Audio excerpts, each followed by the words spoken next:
You're listening to an Airwave Media Podcast.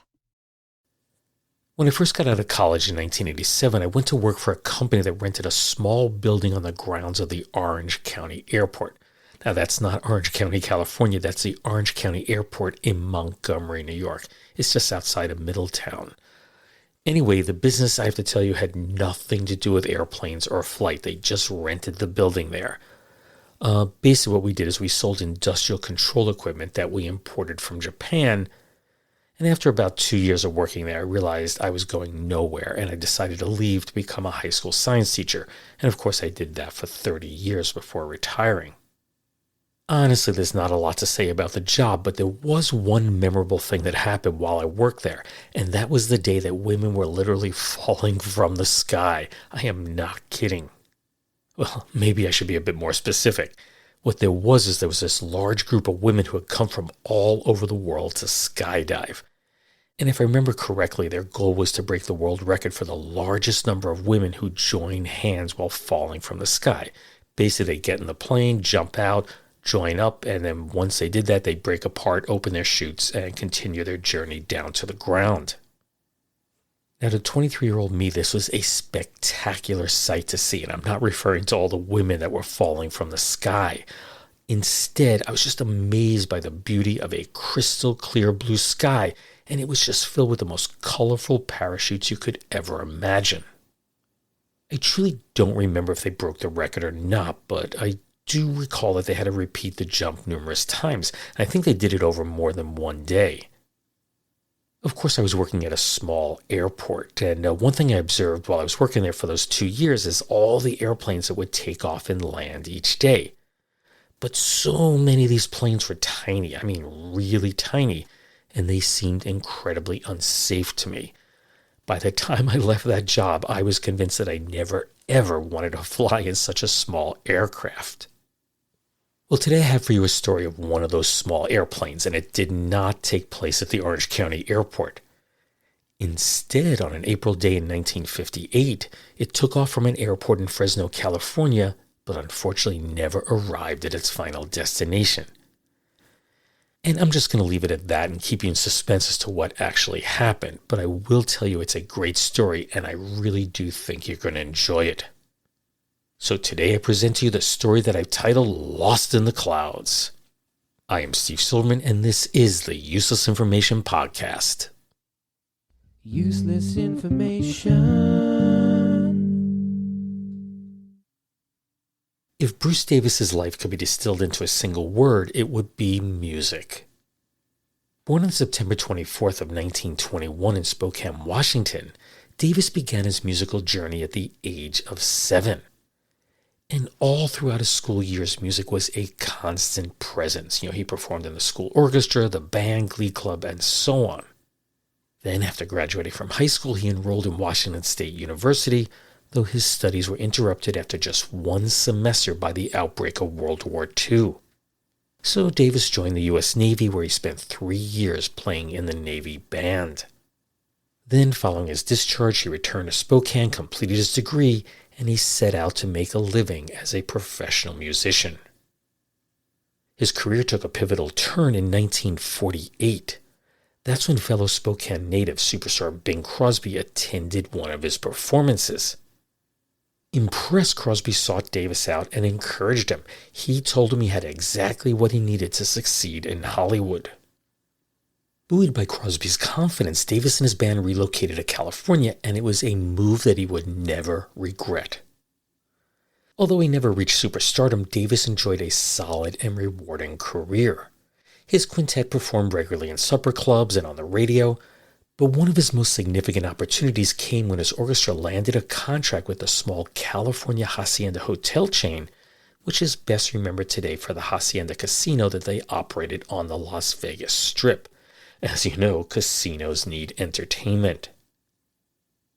Somewhere along the way, Davis met Patty Gregg, who was born Mary Patricia Elam in Kansas on September 18th of 1922. According to the 1950 census, Patty was a widowed mother of 2 young children, and she was working full-time as a waitress in Los Angeles. The two, of course, fell deeply in love, and they were married on November 13th of 1951. Well, the trajectory of their lives would change forever on Monday, April 21st of 1958. Bruce, who was then 36, and Patty, 35, they boarded their private Cessna 182. That was a 4-seat single-engine aircraft that was silver in color and accented with red and black trim.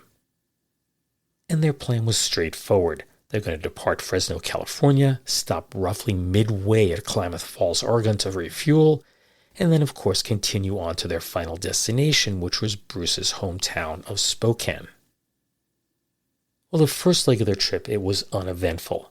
Bruce landed the plane successfully at Klamath Falls at 1:30 p.m., refueled the plane, took off, and they made their way along the final leg of their flight. Unfortunately, as they did so, the weather began to deteriorate rapidly. At 3:35 p.m., Bruce radioed that he was flying at 15,000 feet, or around 4,570 meters, in heavy cloud cover, and he was unsure of his exact position. He didn't know where he was.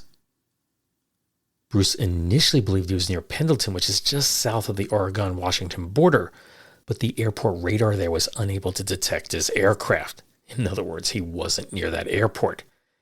And although the control tower could hear his transmissions, they were unable to reach him to provide him with further instructions. Then, a few minutes later, Bruce radioed again.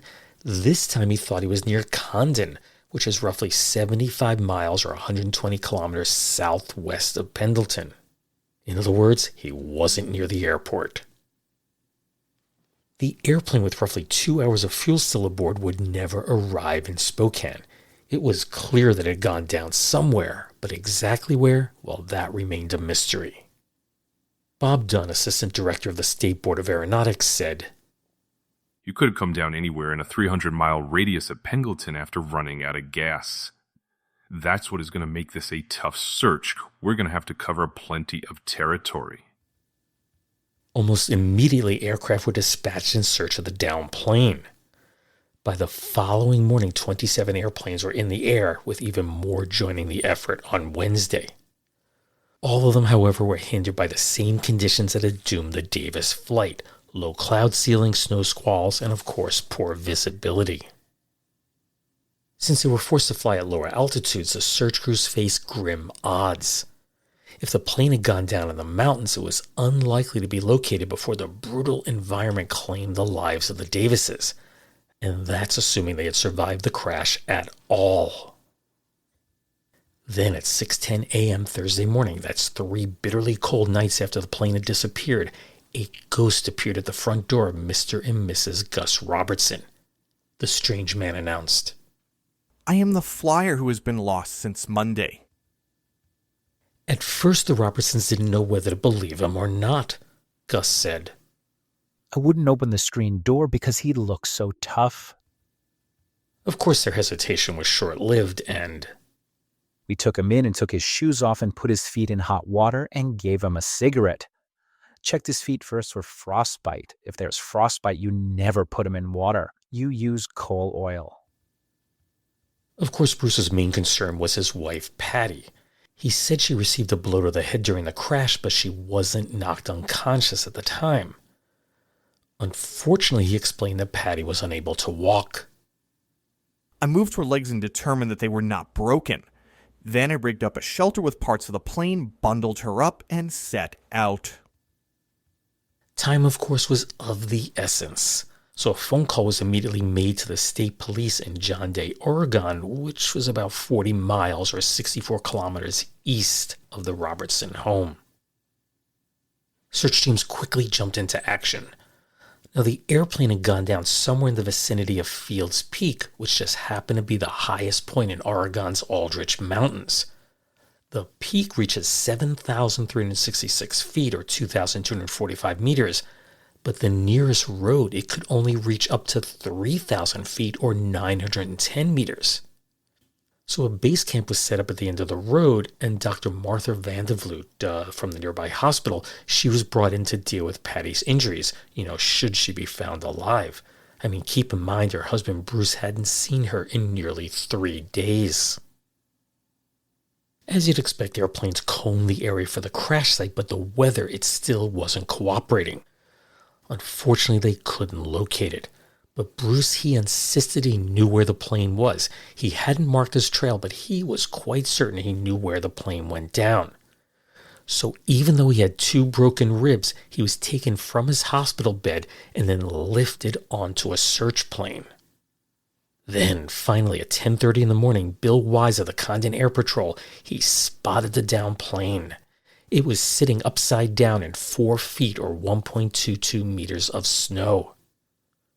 So as airplanes circled and circled around the spot, the rescuers who were down on the ground, they made their way to the downed plane to see if Patty was indeed still alive. Now that the wreckage had been located, the search plane that carried Bruce returned to the airport, and as he emerged from the plane, he told reporters, "There you at the wreckage. There is a stretcher out. I have a great deal of hope." Finally, a rescue helicopter landed in John Day, and when the door was open, Patty was taken out on a stretcher with a broad smile on her face. And as the press approached to snap her picture, she said, "Oh, I'm on. I wish I could comb my hair." Captain Robert Amble, the flight surgeon, said that she was in great shape and that he didn't administer any medication, although he did place dry socks on her feet. He said, "It was actually superfluous. She was in such good shape." He added, "You just never know, do you?" The press reported that Patty and Bruce were taken to the John Day General Hospital, where Dr. Martha and Dr. Jerry Vandervloot, husband and wife, who is simply known as Dr. Martha and Dr. Jerry locally, they were the attending physicians. And as I previously mentioned, Dr. Martha was part of the rescue team.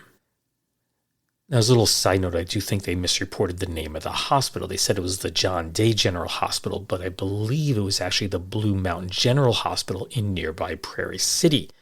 And the couple had served as its primary physicians there since its opening on September 14th of 1940. Anyway, considering what they had endured, the couple was in remarkably good condition. In addition to Bruce's broken ribs, which I already mentioned, both had numerous cuts and bruises. Plus, Patty's fingers were blackened by frostbite, as were her feet up to her ankles. She had also fractured her pelvis in the crash, which explained why she was unable to walk. Even so, they laughed and joked as they lay recovering in their hospital beds. And from there, they began to recount their ordeal to the press. Basically, after the crash, the first thing Bruce did was unfasten their safety belts, and they left the airplane. But after realizing that his wife couldn't walk, he fashioned the doors into a protective shelter for her. Patty said, "The thing I remember most about my 3 nights on the mountain was that it was very, very cold. I didn't know what cold was before. Bruce put all the clothes on me he could find. 4 sweaters I was taking with me to Spokane, 2 pairs of pants, one of them his, and his coat and my coat. Lots of clothes."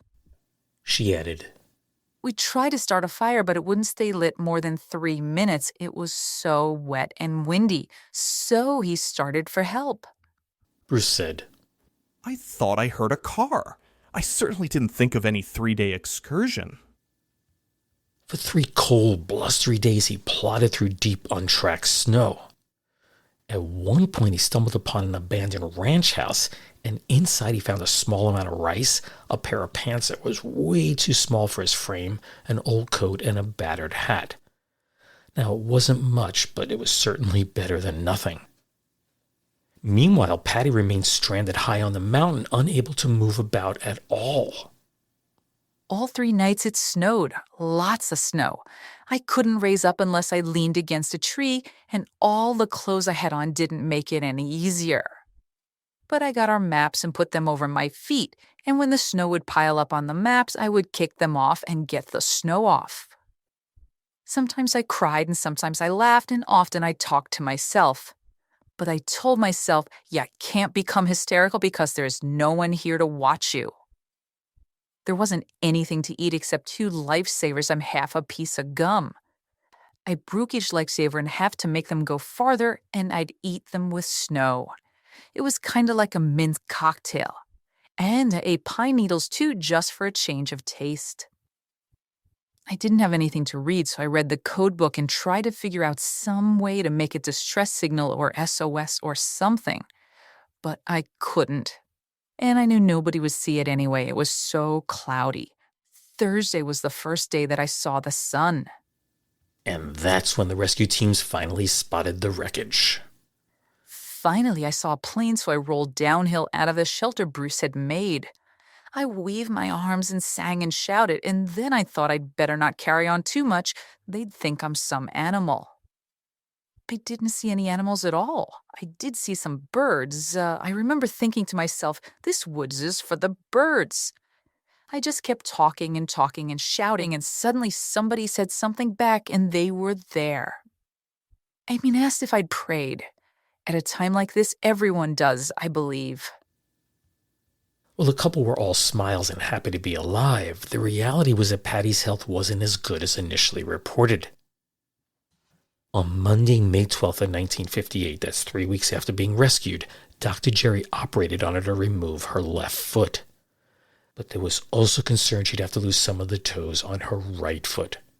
Dr. Martha told reporters, "Her general condition is fine and her mental attitude is wonderful." She added, "They've known from the beginning that this was serious, but as she puts it, loss of feet is a small price to pay for a life. She has a very good philosophy." 1 month later, the couple announced plans to repay the community's generosity by bringing in a plane load of Hollywood talent for a summer fundraiser. Orrin Bailey, who was the owner of the Hacienda Hotels, where Bruce worked, he offered to fly the entire troupe in free of charge aboard the company's private DC-3. What Patty and Bruce hoped for is that all the money that they'd raised through this fundraiser, it could go towards the construction of a new $400,000 hospital that the county was building in John Jay. Now, $400,000 is around $4.5 million today. Now, that hospital would eventually open in 1960, but I couldn't find any contemporary reports of the fundraiser. Now, it may have taken place, but the absence of news articles suggests that it didn't. And that may be explained by the fact that Patty's recovery took far longer than had been predicted. You see, 1 week after her left foot amputation, Dr. Jerry surgically removed the toes from her right foot. And in addition to that, future surgeries were still anticipated, and that included a planned skin graft from her left leg to her right foot. Basically, the thinking was that would leave her with the bulk of her right foot and a left leg that could be fitted with an artificial foot. Dr. Martha predicted, "Modern prosthesis will have her almost as good as new one day." By this time, Bruce Davis had returned back to his job in California, but he did continue to make frequent visits to see his wife. During Patty's 3-month stay in the hospital, she'd undergo a total of 5 surgeries. That included further amputation of her left leg so she could be fitted with an artificial limb, plus that planned skin graft. She would fly back to Fresno on Tuesday, July 22nd of 1958. And as Patty stepped off the plane, a crowd of friends and reporters greeted her, and she was incredibly upbeat about her future. Don't call me a cripple. I'm going to learn to walk again, and then I'll do all the other things I used to, like swimming, dancing, and golf. As for her surgeon, that's Dr. Jerry, she told reporters, "I owe a lot to him. I owe him a foot. Another doctor said it would have to be amputated. He said he would save it, and he did. God bless him." To which Dr. Jerry said, "She is the bravest patient I have ever met." The next time the press would catch up with Patty would be 5 years after the crash. The opening paragraph of a syndicated United Press article reads, quote, "When Pat Davis of Fresno glides on the dance floor, walks along the golf links, or dips into a swimming pool, she is fulfilling a promise she made 5 years ago," unquote. The story reported that Patty had undergone a total of 14 surgeries on her legs, and that left her with a 3.5-inch or 8.9 centimeter section of her right foot, plus her left foot was amputated beneath the knee. She explained that, "When I swim, I have to scoot out into the water and scoot back. All the movement has to be done with the arms." Now, one might have expected that she'd never want to fly again, but the opposite proved true. During those 5 years following the crash, the couple purchased 2 additional airplanes, and Patty often took the controls during their flights. As she put it, I think I could bring a plane in. In other words, she refused to let her injuries stand in the way of her living her life to the fullest.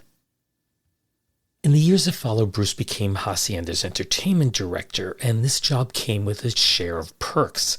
He was able to book many of the all-time greats. That includes Frank Sinatra, Rosemary Clooney, Nat King Cole, Patti Page, Sammy Davis Jr., and on and on. But the best part was that Bruce, who mostly played trombone, but other instruments also, he was able to sit in with the bands that accompanied these artists.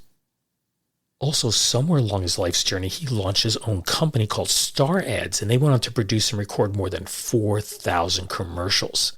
And both Bruce and Patty, they did the voiceovers for many of those spots.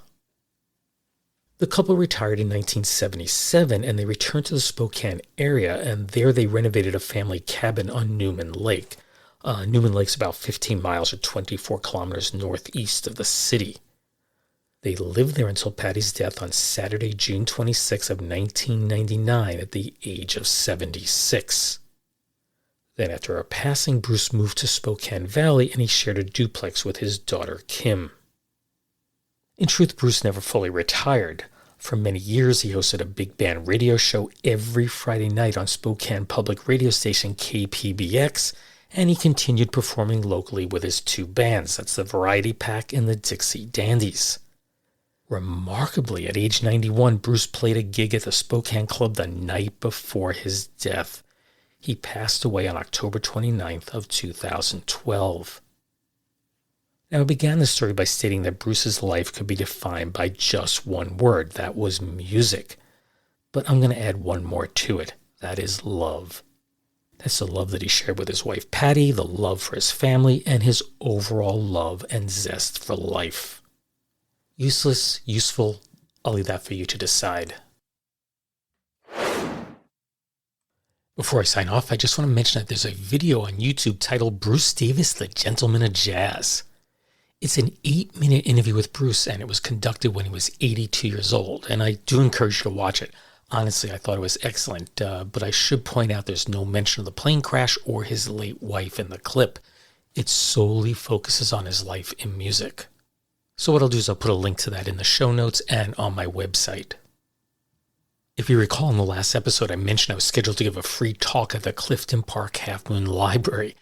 Unfortunately, that was canceled due to a big snowstorm that moved through our area. In fact, we've been in our house 17 years, and that was the largest snowstorm we've ever had.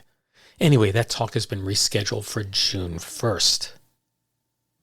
Now, just last night, I received a request to give a talk at the Albany Hibernian Hall. And I gave a talk there last spring, and it was very well received. In fact, I looked out and just roughly counted about 60 people there, which was quite surprising. So they asked if I would come back and tell more stories, and I agreed. That presentation, which is totally free, is scheduled for Wednesday, February 25th, although I don't have a definitive time for that. I'm guessing 6 p.m., but I'm not sure.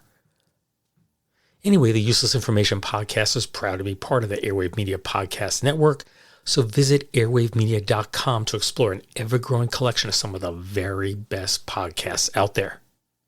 As always, thanks for listening, and take care, everyone. Bye.